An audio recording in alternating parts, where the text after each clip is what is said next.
All right, guys. Happy Wednesday, April 24th. Wow, God, April 24th already. Coming to you alive, feeling excited. And also, I am home with a somewhat sick baby today. So if you do hear any background noise, please forgive me. He might make an appearance. He might say hello. If you've never met him before, his name is Silas, who will be 6 in June, and he is the light of my life.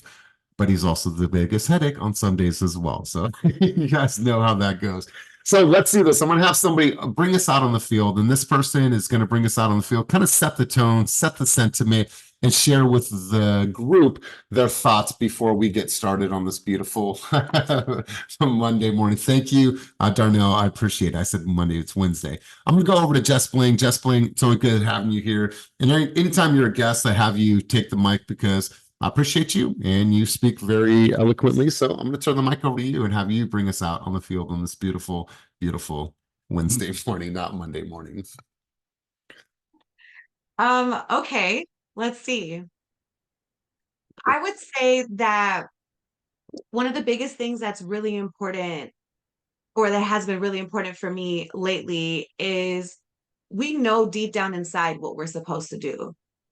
But then we allow our human emotion to step in, and our fear and all of the overthinking and all of the bullshit and noise that can deter us or take us off of the path of what we really truly want to do. So I would say figure out what your goals are. And I'm a very fire, aim, ready type of person. If you're wanting to host an event, rather than getting scared and thinking about all the bullshit in between, book a venue, create the flyer, and then figure out all the shit in between to make it come to life, so that you don't allow yourself the opportunity to overthink or let your fear step in. Because a lot of people look for signs, and whether they ask God, the spirit world, whatever it is, for all these signs, and then they ignore them because their human thoughts and things kick in, and their limiting beliefs and all of that. So I guess I'm just saying, if there's a dream that you have or something that you want to bring to life, just do it. Just make it happen. God, I absolutely love this. And it's ironic, but this is how the universe works.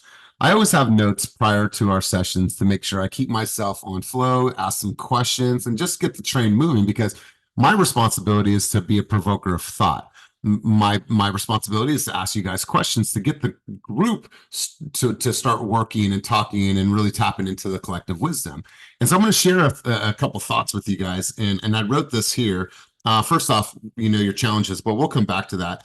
First off, how are you feeling about this market? And the second question was, are you buying into your own bullshit? I want permission from each of you guys to just go a little bit further today and just ask you, are you buying into your own bullshit? Or are you saying, you know what, no matter what, I'm taking all kinds of steps. I'm working with my seller presentation. I'm working on my buyer presentation. I'm working on my dialogue, my flow, my cadence, my rhythm. I'm working on the marketing pieces, how I'm going to articulate the conversation about agency as well as employment, how I'm going to broach that conversation. And I know some of you are working on those things. So you're either buying into your own bullshit of all the reasons why you're not going to do these things, or you're already taking massive action. Now, listen, you don't have to have all the answers to take action. All you have to do is start working on these things. So are you walking directly in your purpose, or are you buying your own bullshit? And so what I wanted to do today is I wanted to do a little bit of a hot seat conversation. The reason why we do this is that you can ask me all day long about the market. How's the market? What are the conditions? What are the patterns? And what am I seeing in the nuances? And I'll be able to tell you what I think about the market right now. But my opinion doesn't matter as much as your opinion. And what I mean by that is that you guys are the foot soldiers. You guys are out there every single day showing homes, talking to the listing agents, seeing how many people are going to be offering on these homes. You guys are seeing the motivation of sellers. You guys are out there in the trenches every single day. You guys are having this active communication. So what I'd like to do is I'd like to get 3 people to volunteer. So first part of this is volunteer to share with me, what are you experiencing right now in the market? We have some of our lender partners on the call as well today. So I'd love for you guys to get involved in this conversation, but I want to make this all about your guys' contributions today. And if you guys are cool with that, go ahead and give me a thumbs up or give me an emoji. And also, if you're here to truly, truly keep it moving towards your dreams, goals, and vision, then I want you guys to not lay idle and not lay back in the cuts. I don't care if you're a brand new agent that just signed up in real estate the last week, or if you're a veteran agent that's been here for 10 plus years. I don't care who you are. I want you to get involved in this conversation because a consumer needs to know right now what you understand about the market. And if you can't articulate that and you cannot spit some fire right now about what's happening in the marketplace, I'm going to go to somebody else that can. I'm going to go to somebody else that can. So I don't care if you're winging it, if you're white knuckling it, and you're just trying to get through as much information as you can. The consumer needs to feel like this person's an expert in their market. And you can be an expert as a brand new agent because you're reading, you're studying, and you're asking the people in your environment what they think. And this is why this conversation is going to be so important. So, got some hands up. I don't know if that's a hand up or an emoji from before, but I do see a hand up. I need 3 people. Listen, don't leave me hanging. I need you to get involved in this conversation. So throw your hand up if you want to articulate and speak about the market. And even if you don't want to, I'm going to encourage you to get on the mic and talk today. So, you guys ready to go full tilt, have some fun this morning? Hey, this isn't group listening. This is group coaching.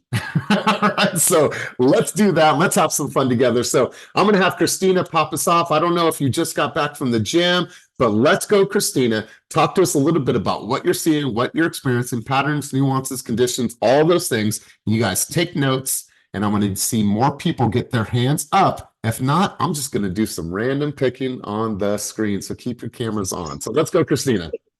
Hey guys, yeah, sorry, I'm in my home gym running, and you said this, and I was like, oh, I want to contribute. So Otis and I have a buyer that was so fixated on the rate, and he kept talking about the rate. What's the rate? What's the rate? Going from 7.375 to 7.125.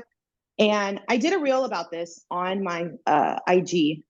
Really having your buyers understand just payment difference. Try to steer the conversation away from rate. And when clients see that, because the moment you go into a 7%, they're just like, they feel defeated. Clients just feel defeated. Versus when, if I were to quote, kid you not, 6.99, clients are like, oh my gosh, what? Really? Okay, we're not in the sevens anymore. It's such a psychological game. So really having people understand payments, let's focus on what the payment is. What are you comfortable with? They'd be surprised. It's probably how much they probably spend in Starbucks, the difference from going from into the sevens back into the sixes. And also, guys, seller credits, seller credits, seller credits. A $5,000, $10,000 seller credit can make such a big difference on rates. So that's what I'm personally seeing as a lender, clients writing offers, what they're nervous about, really trying to understand how they're feeling and what can the realtor and the lender kind of steer them to make them feel comfortable. You know, I'm hearing them say rate, rate, rate. All right, let me turn this around the conversation of payment comfortability. So really changing that, I personally am seeing a difference. And it's just a way how we look at things, they don't. They're buying a house once, maybe in their lifetime, maybe twice. So just kind of, you know, helping them understand it from a different perspective.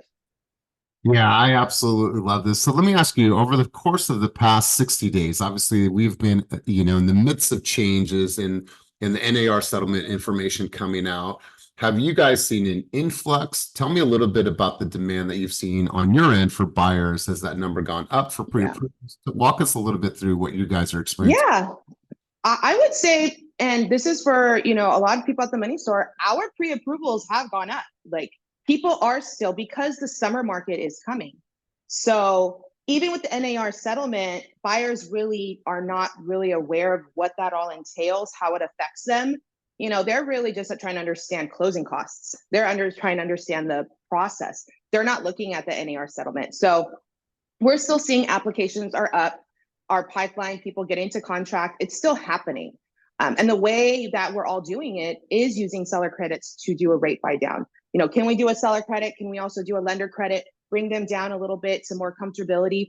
And I'm definitely seeing that, seeing also them understanding that this payment is not going to be for a full 30 years. You're locked up for 30 years, but you're more than likely going to refinance probably in the next year. And when they hear that, they're like, oh, I didn't think of it that way. So we're still seeing applications up. People still need to buy. At the end of the day, people still need to buy. They're tired of renting because all they keep saying is, I'm tired of having, like, every year I either have to move or my rent's going up a couple $100 and I'm sick of it.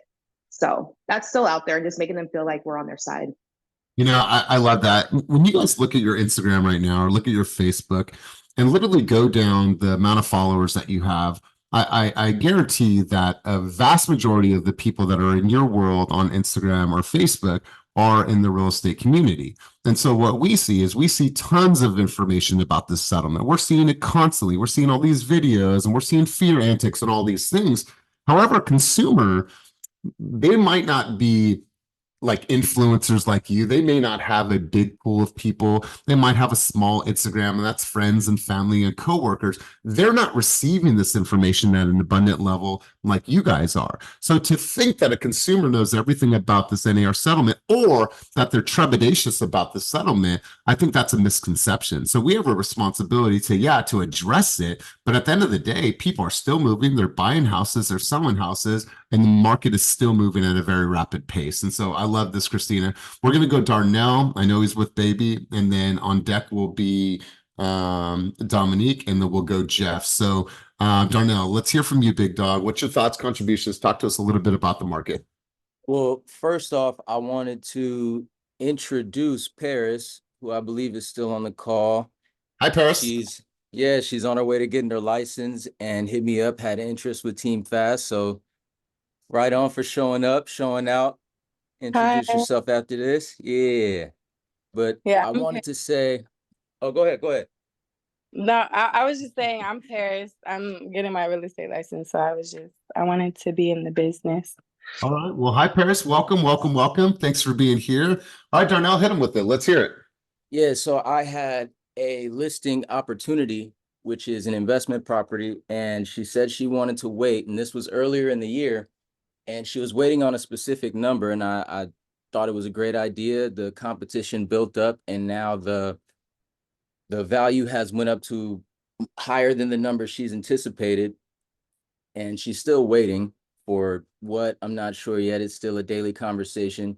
But on the other hand, I've had a lot more buyers starting to hit me recently, and they're ready to go. I'm sending properties left and right, and I'm obviously here in Vancouver, so I can't show up and open doors for them. And I'm partnering with Otis to hopefully alleviate that process and get him doing the footwork and me doing calls for him, however we're going to work it for the meanwhile. But I'm just seeing a lot more activity than I've seen since, I'm a new agent, and it hasn't been so much communication until now, when I don't think that they're even aware of the settlement. I haven't heard people talking about the settlement. And with that, I'm sure they're not aware of the concessions and the way that people are adjusting, agents, in fact, the way that we're adjusting to make sure that this information is readily available and make it make sense for them. So that's what I'm doing right now. I'm just doing my best to articulate to them what's going on in terms of adjustments and how they're still able to make, like she was saying, and like Christina was saying, they're thinking of rates, and it's all about what you can afford. The rates can be high, and if you find that right property, you'll have, say, your monthly rent that you're paying right now, it could be the same. So that type of deal right now is the daily conversation for me. So it's very new. I love this. So Darnell, let me ask you a question. And for our experienced listing agents on the call today, I want you guys to chime in on this conversation, and then I'll get over to Dominique, Jeff, as well as Stephanie. So walk me through the seller conversation. You said that you've talked to her a couple times and she's still wanting to wait. Did I hear that correctly? Yes. Okay. And are you seeing sales happen in that market that she wants to list her home in? Definitely. All right. And So I think it's more of a personal thing right now. Yeah, sorry to cut you off. I think it's more of a personal thing for her, because what she does rearticulate is that the renters that she has currently is family, and she doesn't want to sell it and then them have to move right away. So that part of the conversation I do need help with. I don't know how, I don't want to tell her to push them out, and I don't want to promise her that somebody would keep them in there, all right, this is actually a really, really good conversation. Who has some insight for dialogue for Darnell? What I would personally do is I would contact all of the listing agents. If it's not on the MLS, I would contact them and I would find out how many offers they got on each of the property. And I would just want to follow up with her like, hey, Tanya, I just wanted to touch base with you and let you know about what's happening in the market. I know that there's some sensitivity around the tenants right now, but I want to talk to you about what's happening with the market. there was 10 homes that sold in this area over the past 60 days, and 8 of those homes had 5 or more offers, and 3 of those homes went for $50,000 over asking. So I wanted to share that information to keep you informed about what's actually happening in this area. Now, let's talk about the other side of this. Who has some advice or some dialogue, or who has worked with a seller that had a tenant that was a family member, very sensitive situation? Is that person on an official lease, or are they just paying rent? I think that's my first question. Right. No, for you. I don't even know. Yeah, Okay. I'm All not right. even sure. All right. That's a good question. Anybody have some feedback or some dialogue? We have experienced agents on here. We have Chris, we have, Dominique, we have, let's see, we have tons of people on here that have sold quite a few homes. Cynthia, does anybody have any, Ophelia, Dennis, does anybody have any feedback for Darnell that you could share on this call right now? Dominique, was that a yes? I think she's trying to hit that unmute button. Yes. I would even go the extra mile and say that whatever rent that they're paying now for her in the house, assuming that if it's family they are paying rent, that we can try to find another place where they'd be paying similar. So doing rental research for her tenants would also be something that you can go the extra mile for. Nice. Okay. I like that. Definitely. So while we're here, Dominique, what are your thoughts? I mean, you obviously have seen both sides of this. So what are you experiencing? What are you seeing? What are some patterns, nuances, and conditions? Let's hear from you. Yeah, so I think that with the real estate market, each layer has its own knowledge that each seller or buyer needs to obtain. And I think that right now, sellers are very confused. Like, our owners are very confused. They don't know which way the market is going because they're hearing so many different things, right? Rates are up, so like market isn't that great, but the market really is good, right? Especially in a lot of markets, we're still seeing multiple offers. And so I think that they're really confused. So for agents to do marketing in a way of like, being more convincing of the market, and also putting a number in front of them before anything to let them ease their mind, because I just think that sellers are really confused. I've gotten, like, I say within the last 2 months, I've gotten about 20 private appraisals, and it's all because owners are really confused. They really need to sell and want to sell, but they don't want to sell in a bad market, right? And that's what they're thinking the market is right now. So that layer of them is that owners are very confused right now. And then buyers, I don't think any of them really pay attention to the NAR thing.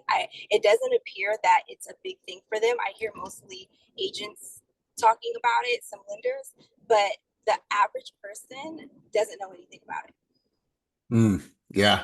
God, I absolutely love this insight. You guys, I'm gonna try a whiteboard really quick because I have some thoughts here and I want to conceptualize this the best way that I can. So I'm just going to draw here a circle, and what I'm going to do is I'm going to put a line here, and this is a gap, right? And in this gap, all right, so here's the information over here, right? So, all right. All right, let's say, and sorry about the chicken scratches, I'm on my mouse here. Let's say that this X here in the circle is the narrative, right? So the information is out there in the market right now. Well, the wider the gap is for the consumer, meaning the wider the spread is from them to you and the information that they're receiving, what's going to happen is that they're going to start to form that narrative. So what we need to do is we need to reduce that gap, because when we reduce that gap, then we as professionals working with sellers and or buyers, we're able to help them control that narrative. Because if we leave it to a consumer, what's going to happen is they're going to start to form their own opinions and their own narrative. And chances are a consumer is going to be completely wrong. But if we allow enough distance between us and that information, they're going to form their own narrative. And so many times, these consumers are wrong. They just don't know. But if you are not being that trusted advisor, which you claim to be, you need to be super vocal right now and You have to think right now, what is a consumer thinking? What are their main pain points and what are they going through right now? The people that are able to address that and get in front of that conversation are the ones that are going to win. You have to be somewhat of a mind reader. And I'm not saying that to be weird or to be quirky. I understand, Darnell, what most consumers are thinking about. And so I wanted to call you and just answer some questions for you and give you some clarity. I'm sure you've heard this. I'm sure you've heard that. Let me share with you the reality of what's actually going on. We need to make sure that you understand and answer and address questions and concerns that sellers and buyers are having. Because the moment you do that, it's going to form a better bond and it's going to bring them closer to trusting you even more as that trusted advisor. So you guys, we need to close that gap. And when you close that gap, we help to form their narrative versus them just out there wondering and figuring out on their own. Like, oh my God, I read this. And now they're just going to go haywire. And we have an opportunity here, you guys, a huge, huge opportunity. So Dominique, I appreciate your insight. Let's go to Jeff and then we'll go to Stephanie and then we'll go to Nicole. Hey everyone. So just to piggyback on Christina's comments in terms of the pre-approved buyers that are out there, or what I look at is I look at credit pulls, and then of course those credit pulls are going to turn into hopefully pre-quals and then ultimately pre-approvals and then ultimately going into contract. So just in the month of April, and today's the 24th, so we still have basically a week left. We are at the Brentwood office is at 85 credit pulls. So on that pace, we are going to have over 100 unique credit pulls in the month of April.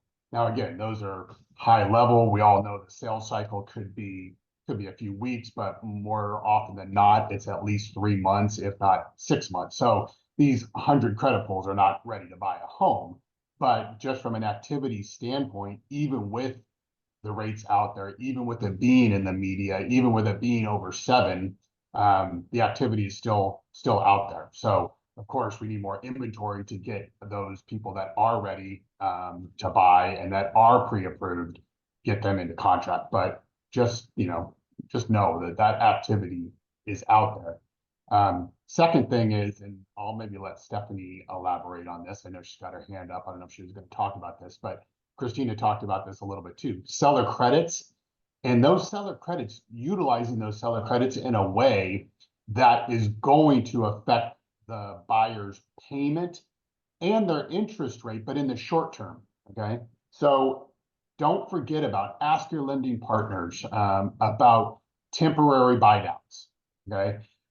As we get deeper into this interest rate cycle, it's all cycles. I mean, stuff goes up, stuff comes down. We just don't know how long the cycle is, and we don't know how deep, high and low the valleys are in the cycles. But we're pretty deep into this cycle in terms of the length of it.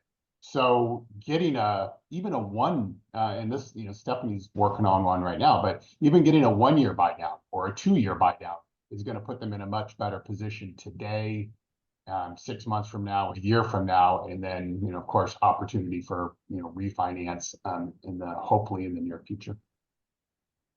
Yeah, Jeff, God, I love this. And you guys, I want that to be a sign of hope for you, but also I want this to be a third-party endorsement. And what I mean by that is we've said this since the beginning of our time during coaching is that use these stories to your advantage. When you're talking to consumers, when you're talking about potential sellers, when you're talking about activity in the marketplace, and what that looks like for eyes on their property or exposure, so on and so forth. There's a lot going on right now, and I would leverage these stories and I would start building that. So when you are talking to a Darnell's, client, you have really, really good information to share with them. So great stuff, Jeff. Let's go over to Stephanie and then Nicole, if the audio works because you're driving, we'll get over to you. So let's go, Stephanie. Morning, everyone. So I am seeing buyers out. I work open houses pretty much every weekend and they are out. So I've had lots of conversations. Nobody's asked me about the NAR settlement except for my dad, who's retired and watches the news all day. So he's the only person. So I have had conversations about it at the open house, but it's because we brought it up, not the consumer. So right now I'm seeing a lot of seller credits, right? That's how when I think high rate, I immediately think perfect seller credits. Let's do this. Just yesterday, I got a contract. We're getting a seller credit. I was able to lock in a 6.25 for an FHA buyer, okay, low sixes, and we're doing a 1-year buy down. So for the first year, he's going to have a 5.25 and he's saving $300 a month. $300 a month, that's a lot of money, you know? So the deals are still out there. We just have to get creative. So remember that when you're out there talking to consumers, you can get your buyer, you know, seller credits, negotiate a seller credit, buy down that interest rate. Interest rates are temporary, but guess what's not temporary? Your rent. Okay. I always share this story. My dad rented for years. I could not get him to buy a house. I was already an adult in mortgage. He didn't want to buy a house. His landlord, his rent was super cheap, great neighborhood, super cheap. His landlord passed away. The son came in, doubled his rent. My dad had rented for like 20 years from the same guy, but he passed away. Things like that happen. At that point, he bought, right? Because it didn't make sense anymore. Like, don't wait for things like that to happen where you're forced to make a move. Look into it now, because renting is always, your rent will increase. Sure, it's sometimes you got to rent. It is what it is. You know, that's fine. Nothing against that. But if you can afford to buy now, because it's just going to get more expensive. So these are the conversations that I'm having face to face with consumers. And by the way, the deal that I got yesterday, I met him at an open house on a Saturday. I got him pre-approved Sunday. Wow, beautiful, beautiful. I love this. You know, I'd love to get a couple more people in the queue to talk about this. You know, especially if you're out showing a bunch of homes, even if you're not in contract right now, like, what are you seeing when you're doing these property tours? Where's the hot neighborhood? Where are you seeing the most activity? Where are you seeing like the prices going way over? Where are you seeing them go way under? Like, I want your guys' feedback on this, because this is all important for your brothers and sisters on this call to be able to learn from one another. So let's go, Nicole. I'd like to get at least 2 more people involved in this conversation. So throw your hand up. I would love for you to get involved. Do not be shy. I need your insight on this. Let's go, Nicole Penland, rapid fire. So I wanted to comment on Darnell's situation. I think when you have situations like that, you build a lot more trust with your client when you take care of their relatives. So I would first figure out why they're renting. Were they there to the saving up to buy a house? Or, you know, if that's the case, help them as the buyer through that process. So that could possibly be 2 transactions, but in the process, you're building trust within that family, which could possibly lead to more referrals down the line. Yeah, well said. Good stuff. Good stuff. I love it. Let's go, Lisa Torres. Lisa, I don't know if you can talk, but let's go to you. I know she has to run to a private office. Let's go, Lisa, and then we'll go back to Dominique. And then, you guys, if you're quiet, don't be quiet. Get involved in this conversation. Your ability to articulate the reality of what's actually happening in the marketplace is a science and it's an art form. And the ones that are going to be able to do that effectively are the ones that are going to win in this market. I promise you. And I'll say that till the end of time. Let's go, Lisa Torres. All right, Lisa, you're frozen. Can you hear me? Yeah, now we can. Let's go. Okay. So I just wanted to piggyback off of what Christina was saying. My client in January, he was so nervous about the interest rate payment. We were able. Hey, Lisa, I'm going to pause you. Lisa, between myself of doing a temporary. Lisa, I'm going to pause you because the audio is too spotty. It's just it's going in and out. Maybe you can get to a better spot. We'll come back to you. Let's go to Dominique, and then Aaron, you'll be on deck. Sorry about that, Lisa. It was just so choppy. Can you hear me? I can, loud and clear. Okay.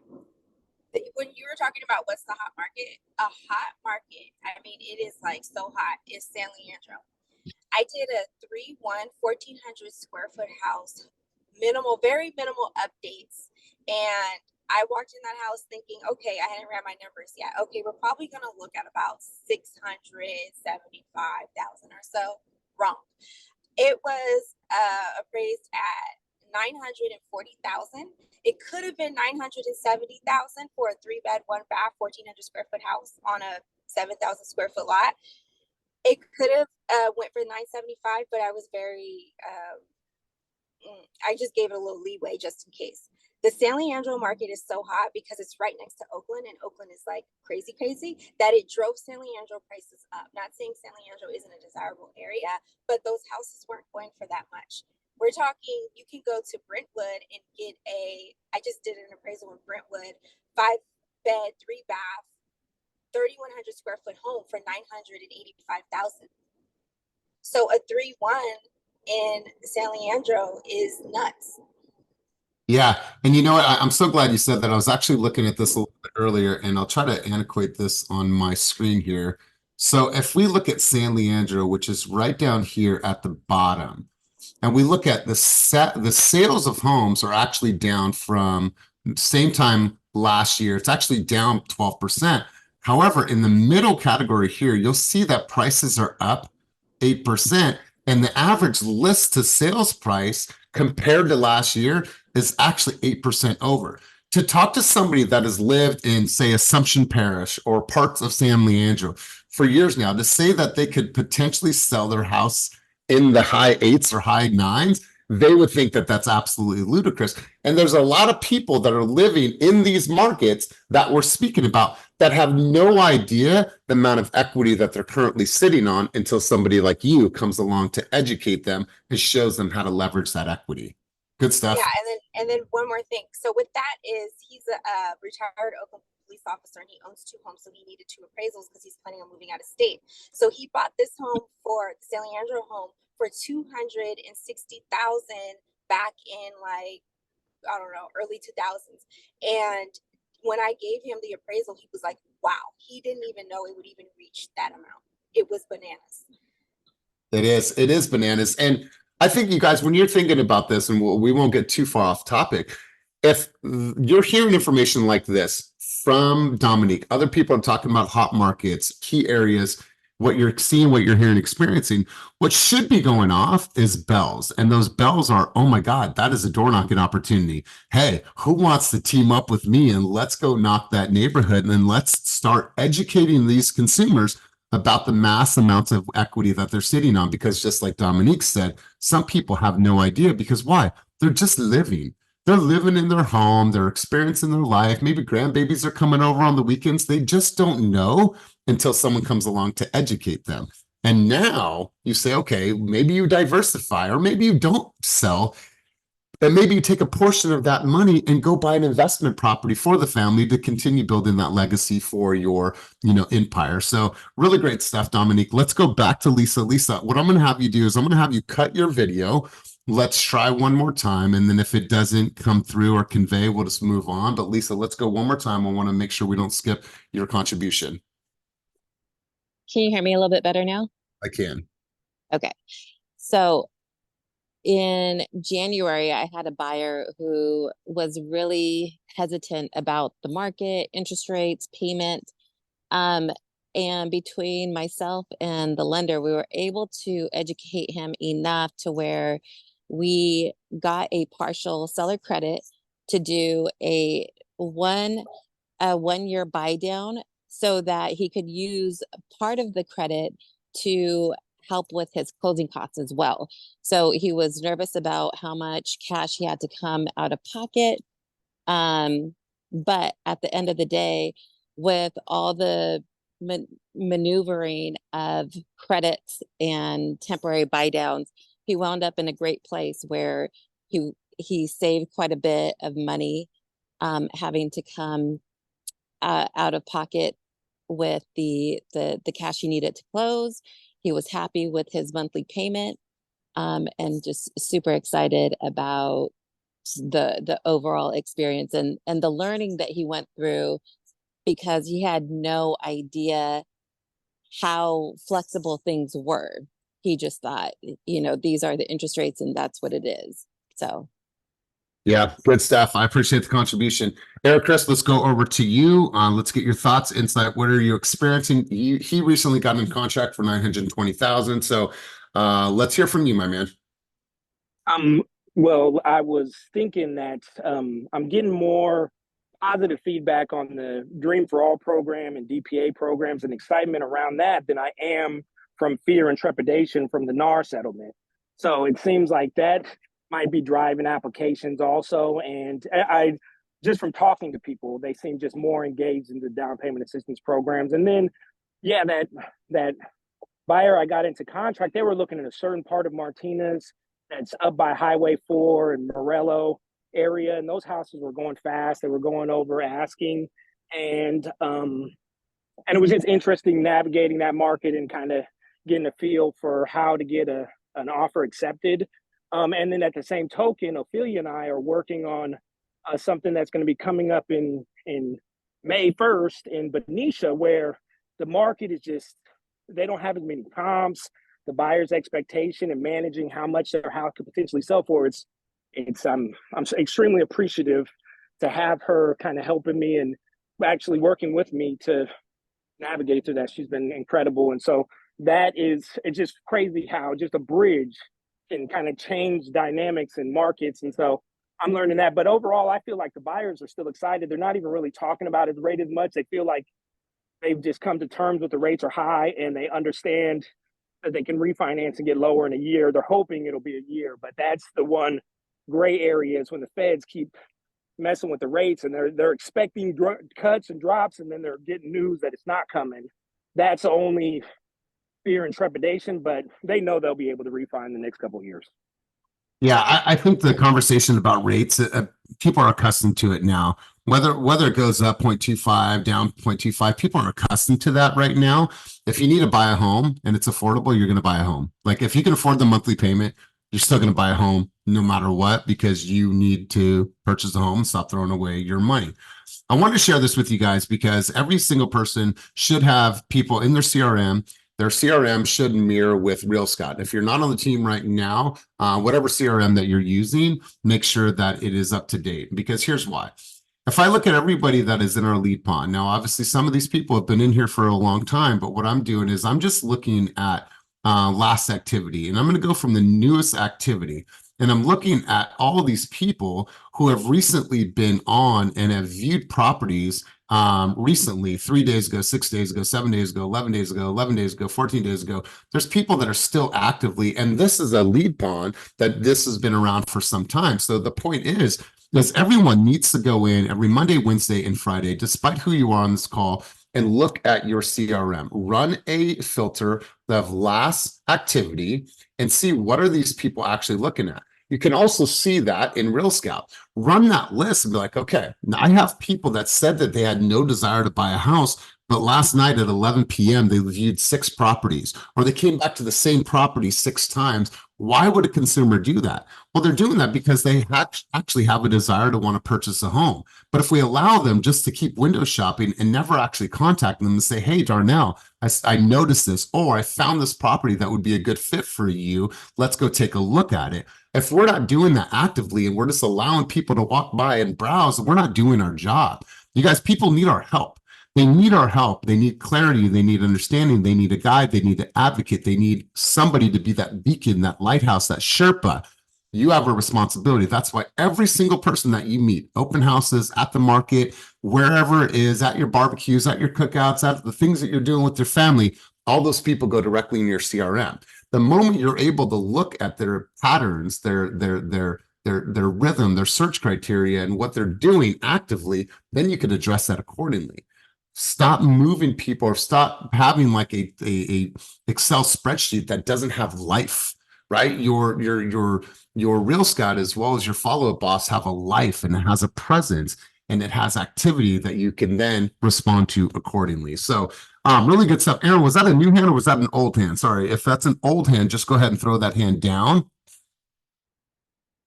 All right, cool. We'll get to that. So Darnell, you heard quite a bit. Obviously, you started out this conversation, so now I'm going to come full circle back to you. What were some things that you heard from the contributions from your team members, from people on the call, as well as our lender partners, that maybe you could start to add into your flow? So one thing I really appreciated was looking for rentals in the area that are around the same price for the tenant.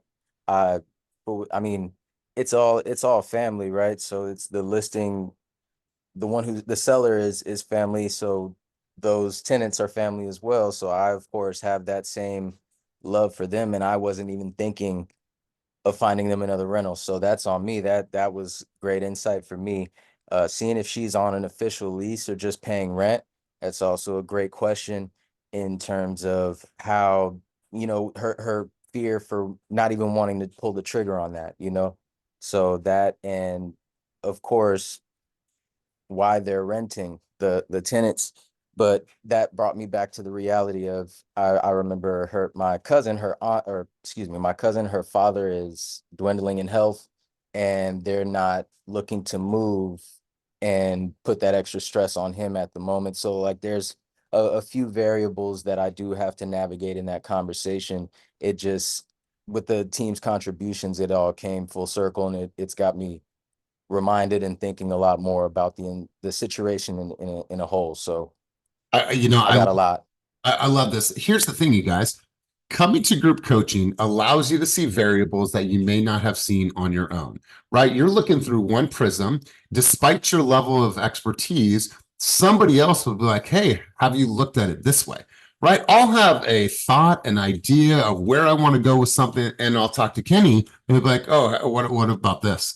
And I've never even thought about it, ever, right? And so that's why when we talk about collective wisdom, this call and other calls like this allow you to see variables that you might not have seen through your own prism. And that just happened right now. And that's what happens Monday, Wednesday, and Friday. So Darnell, good stuff, my man. Let's keep having this conversation. Let's go over to Ashley. Ashley, thoughts, contribution, insight on the conversation. You always have great stuff to share. Anything you want to get involved with and say, and hopefully your voice is back completely. It is back. Thank you. I lost it there for a week and it was tough. I had some really big appointments during that week with no voice. So I had some amazing clients that were sticking with me through it. Well, thank you first off, thank you for making me a fake pop star on Instagram. All right, that worked for me. So thank you for that. I appreciate that. You're welcome. If anyone else wants to be a fake pop star, let me know.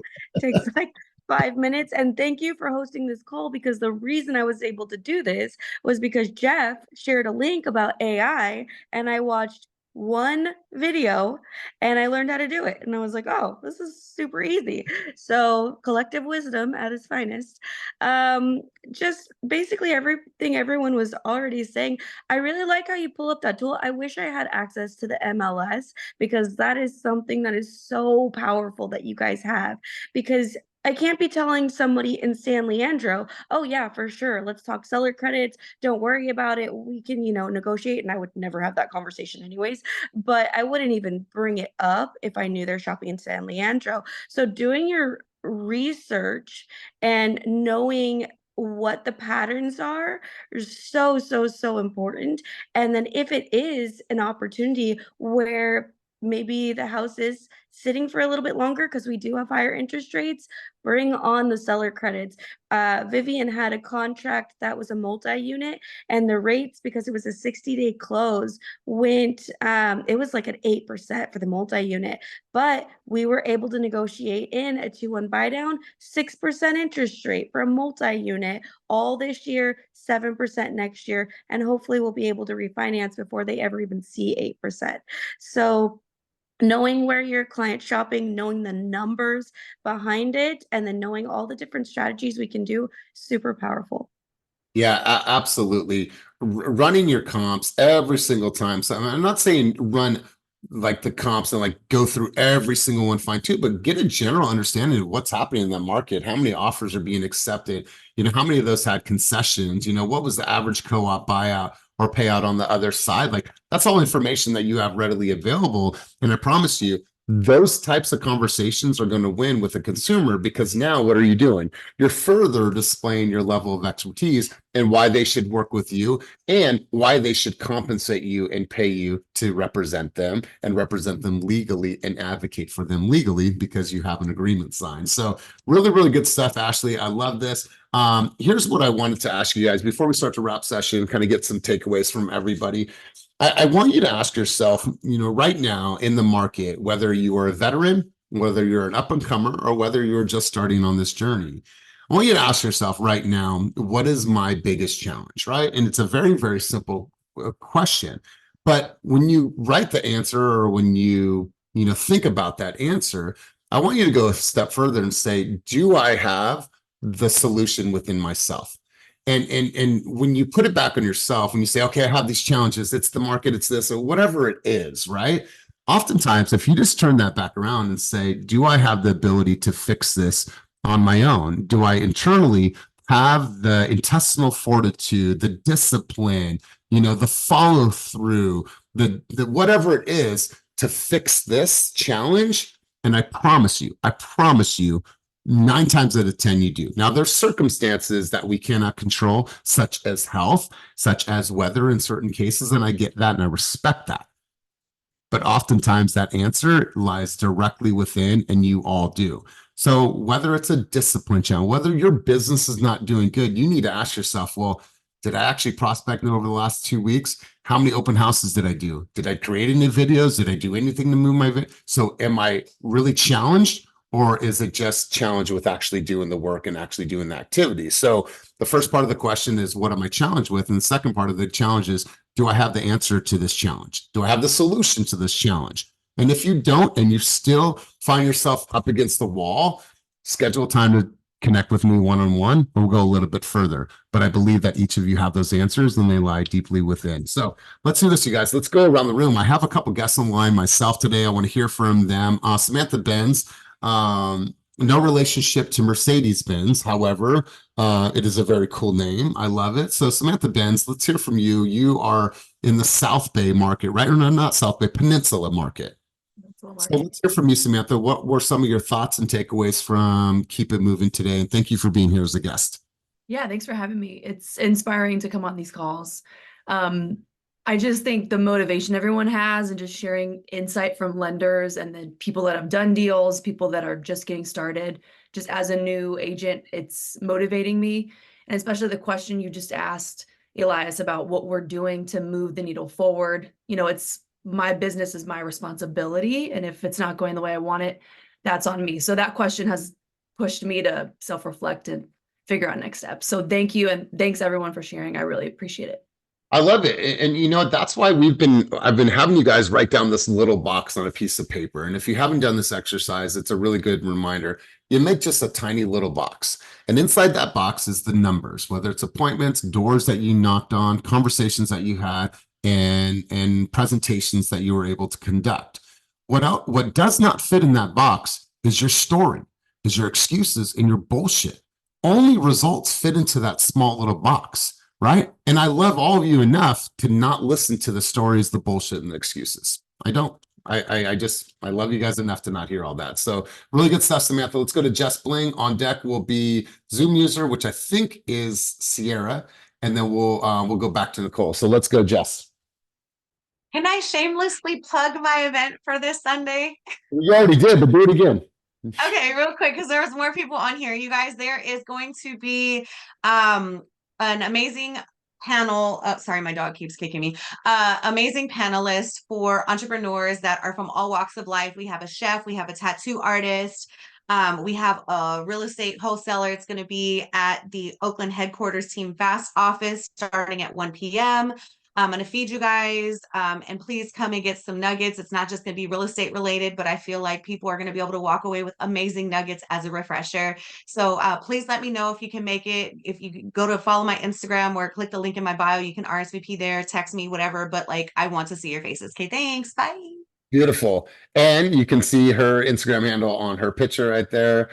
Bay Area Just Bling. Let's go to Sierra. Sierra, let's hear from you, and then we'll start to wrap session with Nicole. Let's go, Sierra. Thoughts, takeaways, contributions for the call. Sierra, you're muted. There we go. Hi, I'm going to actually cut my video just to make sure that my voice comes through okay. So good morning, you guys. I just wanted to share something, an experience that I had in an open house regarding comps. And I had a really slow open house. A woman came in, looked at the house, and had a few questions. I ended up sitting down with her with my computer, showing her how we figure out the value of a home, how we look to see if possibly this home's going to sell for more. And, I really got to spend some time with her and provide value. It was so great because after that, she really opened up. We had a great conversation. And at the end of it, she asked me if I would be her realtor. I haven't had that happen to me before. So it just really shows that if you're able to spend that time with people, show them what we do, because we actually do stuff. They appreciate it, and then they want more. So yeah. God, Thanks, guys. I love that because this is our time, you guys. I've been saying this and I'll say this until the end of time. This is our time, especially right now with the settlement, to really, really enhance and improve our consumer rating because so many consumers think that you are overpaid.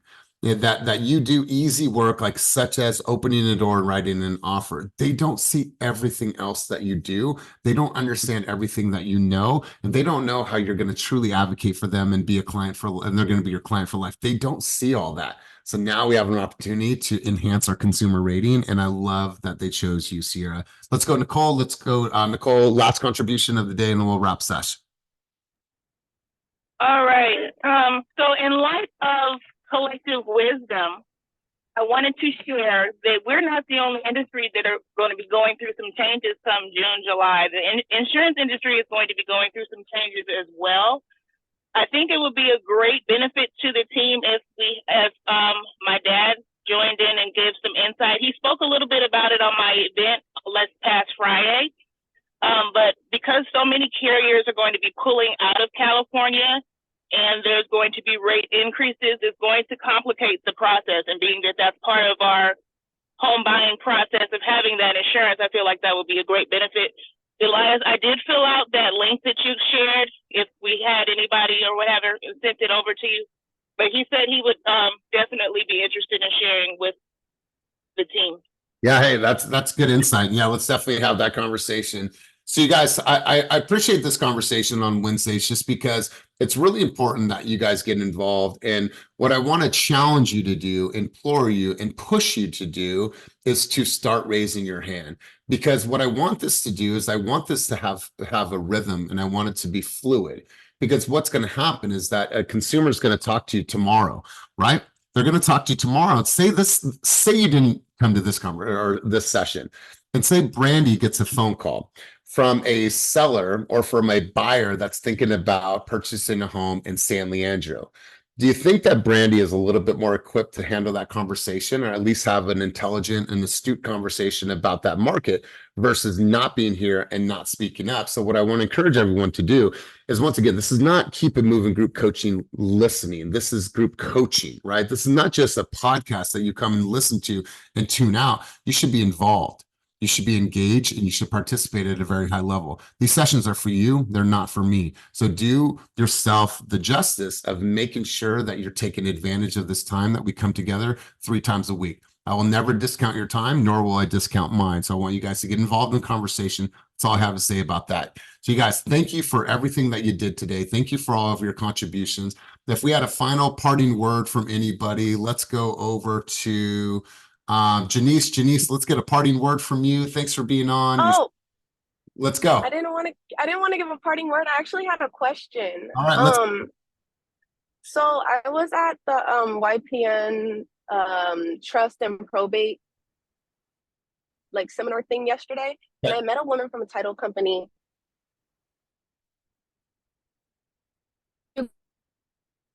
On Thursday, she said, "Yeah, office. Is there a thing on Thursday?" Janice, I didn't catch any of that. You got to cut your camera. Oh crap, my service. Yeah. Cut your camera. Okay, hold on. All right, let's go. Okay, can you hear me better? Yes.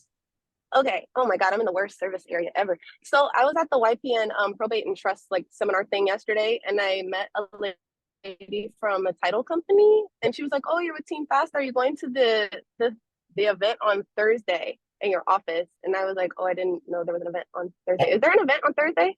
There is. It's tomorrow. It's in our Brentwood office. It's called Synergy. So I'll text you the address to our Brentwood office. Go there. Be there. It's an incredible group of people. I'll actually be leading this week's session, so I'm really excited. It's a continuation from last week's session. So be there. But whatever opportunity you have to be there on a Thursday, you have amazing people. Christina's going to actually speak tomorrow too. Dominique's been a host. Daniela Lopez. There's just so many great people contributing, pouring into each other. So yes, go to Synergy. It's in Brentwood. If you need the address, I'll text it to you. But you guys, thank you for all your contributions at a very high level today. I appreciate you. I'm grateful for you. I love you. And as always, keep it moving towards your dreams, goals, and vision. And the challenges that you all face are typically solved if you dive a little bit deeper inside. Have a wonderful day. Peace.